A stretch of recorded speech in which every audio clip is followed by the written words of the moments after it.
this video tutorial, we will see how to print right angle number triangle pattern.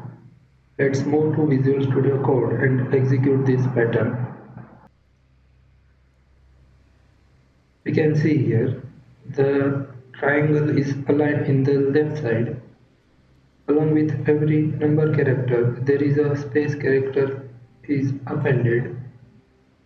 Here, the numbers are gradually increasing line by line from 1 to 5, 1, 2, 3, 4, and 5.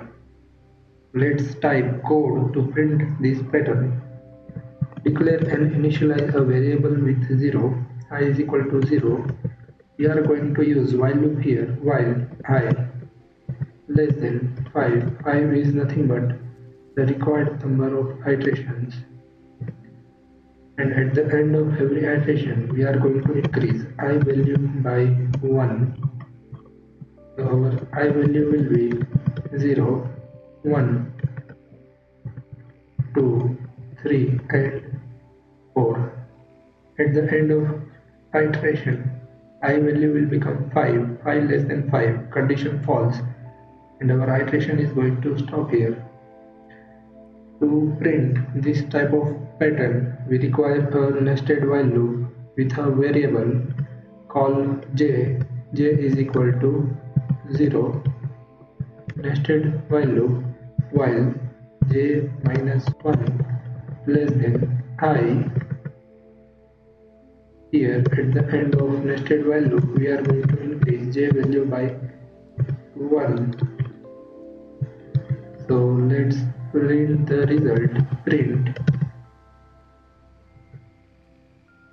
1 into j plus 1 is the logic, and we are going to separate the numbers with a space character.